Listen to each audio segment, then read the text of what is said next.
ഇന്ന് നമ്മൾ പച്ചമാങ്ങ വെച്ചുണ്ടാക്കിയെടുത്തിട്ടുള്ള ഒരു ഒഴിച്ചുകറിയുടെ റെസിപ്പിയാണ് കാണിക്കാൻ പോണത്. നല്ല ടേസ്റ്റാണ് ഇത് കഴിക്കാനായിട്ട്. ഇത് മാത്രം മതി നമുക്ക് ചോറുണ്ണാനായിട്ട്. അത്രയ്ക്ക് രുചിയാണ്. അപ്പോൾ ഇതെങ്ങനെയാണ് സിമ്പിളായിട്ട് നമ്മൾ ഉണ്ടാക്കിയെടുത്തത് എന്ന് നോക്കാം. അപ്പോൾ നമ്മുടെ ഈ കറി റെഡിയാക്കി എടുക്കാനായിട്ട് നമ്മളിപ്പോൾ ഇതുപോലെ ഒരു മൺചട്ടിയാണ് എടുത്തിട്ടുള്ളത്. ഇതിലേക്ക് ഒരു 1-2 ടേബിൾ സ്പൂൺ അളവിൽ വെളിച്ചെണ്ണ ഒഴിക്കുക. വെളിച്ചെണ്ണ നന്നായി ചൂടായി വരുന്ന സമയത്ത് ഒരു മീഡിയം സൈസ് വലുപ്പത്തിലുള്ള 2 സവോള ഇതുപോലെ ചെറുതായിട്ട് കട്ട് ചെയ്തിട്ട് നമ്മൾ ഇതിലേക്ക് ഇട്ട് കൊടുത്തിട്ട് നന്നായിട്ടൊന്ന് വഴറ്റിയെടുക്കുകയാണ്. നമ്മുടെ സവോള നന്നായിട്ട് വഴന്ന് വരുന്ന സമയത്ത് അടുത്തതായിട്ട് നമ്മളിതിലേക്ക് ചേർത്ത് കൊടുക്കുന്നത് 1 ടേബിൾ സ്പൂൺ അളവിൽ ഇഞ്ചി ചെറുതായിട്ട് കട്ട് ചെയ്തതും, ഒരു 4-5 പച്ചമുളക് ചെറുതായിട്ട് കട്ട് ചെയ്തതും, അതുപോലെ തന്നെ ഒരു 7-8 അല്ലി വെളുത്തുള്ളി ഇതുപോലെ തൊലിയെല്ലാം കളഞ്ഞ് ക്ലീൻ ചെയ്തിട്ട് അതും കൂടെ നമ്മളിതിലേക്ക് ഇട്ട് കൊടുത്തിട്ട് നന്നായിട്ടൊന്ന് വഴറ്റിയെടുക്കുകയാണ്. ഇതെല്ലാം എണ്ണയിൽ കിടന്ന് നന്നായിട്ടൊന്ന് മൂത്ത് നല്ല സ്മെല്ലെല്ലാം വരാൻ തുടങ്ങുന്ന സമയത്ത് അടുത്തതായിട്ട് നമ്മളിതിലേക്ക് ചേർത്ത് കൊടുക്കുന്നത് പച്ചമാങ്ങയാണ്. ചെറിയ 3 പച്ചമാങ്ങ ഇതുപോലെ തൊലിയെല്ലാം കളഞ്ഞ് ചെറിയ കഷ്ണങ്ങളാക്കി നമ്മൾ നേരത്തെ തന്നെ വെച്ചിട്ടുണ്ടായിരുന്നു. അപ്പോൾ അതാണ് ചേർക്കുന്നത്. എന്നിട്ട് ഇതെല്ലാം കൂടെ വീണ്ടും ജസ്റ്റ് ഒന്ന് ഇളക്കി കൊടുക്കുക. ശേഷം ഇതിലേക്ക് നമുക്ക് മസാല പൗഡർ ചേർത്ത് കൊടുക്കാം.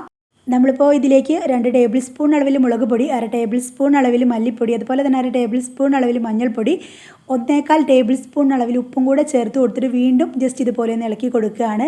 ഈ സമയത്ത് ഫ്ലെയിം നന്നായിട്ട് കുറച്ച് വെക്കുക. എന്നിട്ട് മസാല പൗഡർ നന്നായിട്ടൊന്ന് വഴന്ന് വരുന്ന സമയത്ത് ഇതിലേക്ക് നമുക്ക് ആവശ്യത്തിന് വെള്ളം ചേർത്ത് കൊടുക്കാം. നമ്മളിപ്പോൾ 2 കപ്പ് വെള്ളം ചേർത്തിട്ടുണ്ട്.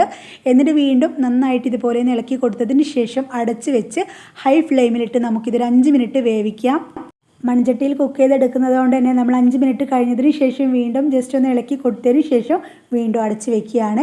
ഇനി ഇതിലേക്ക് വേണ്ട അരപ്പ് റെഡിയാക്കി എടുക്കാം. അപ്പോൾ അതിനായിട്ട് മിക്സിയുടെ ചെറിയ ജാറാണ് നമ്മൾ എടുത്തിട്ടുള്ളത്. അതിലേക്ക് നമ്മൾ 1 മുറി തേങ്ങ ചെറുകിയെടുത്തതിന് ശേഷം ഇട്ട് കൊടുക്കുന്നുണ്ട്. കൂടെ തന്നെ നമ്മൾ ഒരു 8-9 വെളുത്തുള്ളി തൊലി കളഞ്ഞ് ക്ലീൻ ചെയ്ത് വെച്ചതും, 1 ടീസ്പൂൺ അളവിൽ ചെറിയ ജീരകവും, അതുപോലെ തന്നെ ഇത് അരച്ചെടുക്കാൻ ആവശ്യമായിട്ടുള്ള വെള്ളം കൂടെ ചേർത്തിട്ട് അടച്ച് വെച്ച് നല്ല ഫൈൻ പേസ്റ്റ് ആയിട്ട് നമ്മളിതൊന്ന് അരച്ചെടുക്കുകയാണ്. അപ്പോഴേക്കും നമ്മൾ കുക്ക് ചെയ്യാനായിട്ട് വെച്ചിട്ടുണ്ടായിരുന്ന മാങ്ങയെല്ലാം നന്നായിട്ട് വെന്ത് ഉടഞ്ഞ് വരാൻ തുടങ്ങിയിട്ടുണ്ടാവും.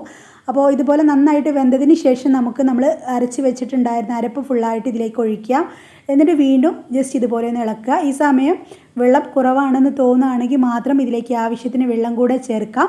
എന്നിട്ട് വീണ്ടും നന്നായിട്ട് ഇളക്കിയെടുത്തതിന് ശേഷം ഇത് ജസ്റ്റ് ഒന്ന് തിളപ്പിക്കുക. ഒരുപാട് സമയം വേണ്ട, ചെറുതായിട്ടൊന്ന് തിളപ്പിക്കുക. ആ സമയം കൊണ്ട് ഇതിലേക്ക് നമുക്ക് കടുക് പൊട്ടിച്ചൊഴിക്കാം. നമ്മളിപ്പോൾ 1 ടീസ്പൂൺ കടുകും 1/2 ടീസ്പൂൺ ഉലുവയും അതുപോലെ തന്നെ കുറച്ച് വറ്റൽമുളകും കറിവേപ്പില കൂടെ ഇട്ട് കൊടുത്തിട്ടുണ്ട്. ഇനി ഇതെല്ലാം പൊട്ടി വരുന്ന സമയത്ത് നമുക്കിതിലേക്ക് ഒഴിക്കാം.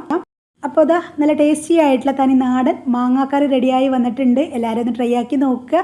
വീഡിയോ കണ്ടിഷ്ടമായെന്ന് ലൈക്ക് ചെയ്യുക. ഇതുപോലെയുള്ള ന്യൂ റെസിപ്പിക്കായിട്ട് നമ്മുടെ ചാനലൊന്ന് സബ്സ്ക്രൈബ് ചെയ്യുക. Thanks for watching.